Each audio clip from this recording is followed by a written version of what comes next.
বিহুৰ প্ৰস্তুতি কেনেকুৱা বাৰু আপোনালোকৰ জনাবচোন দেই। আমি পিছে ওলাইছোঁ এতিয়া এয়া শাক বুটলিবলৈ। 100 এবিধ শাকেৰে যে ৰাতিৰ আঞ্জাখন বনায় সেইখনৰ বাবে। আগতে গোটেই জাক গাভৰু লগ লাগি আহিছিলোঁ, এতিয়া বোৱাৰী হ'লোঁ যেতিয়া লগেই নোহোৱা হৈ গ'ল। সেয়ে ভণ্টি আৰু খুৰীৰ লগতেই ওলাই আহিলোঁ। 100 এবিধ শাক বুলি ক'লে ক'তনো 100 এবিধ গোটাব পাৰোঁ, তথাপিও থোৰতে যি কেইপদ পাইছোঁ তাকেই বুটলি লৈছোঁ আৰু। মাজে মাজে আকৌ আমাৰ গানো চলি আছে দেই।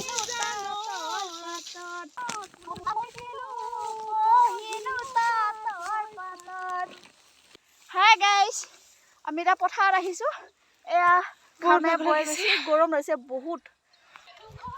এই ঠাইখিনি দেখি ৰৈ গ'লোঁ। এই ঘৰটো যে দেখিছে এতিয়া নাই যে চাংঘৰৰ নিচিনা, তাত এটা ঘৰ আছিল আৰু আমি তাৰ তলতেই এই ঠাইখিনিত অৰ্থাৎ মোৰ পিছফালৰ ঠাইখিনিত আমি খানা খাইছিলোঁ। বহুত মনত পৰে। এই 100 এবিধ শাকেৰে ৰান্ধি খোৱাৰ নিয়মটো আপোনালোকৰ ফালে আছেনে নাই জনাবচোন দেই। শেষত এটাই লৈ মোৰ ফালৰ পৰা ৰঙালী বিহুৰ বহুত বহুত শুভকামনা থাকিল।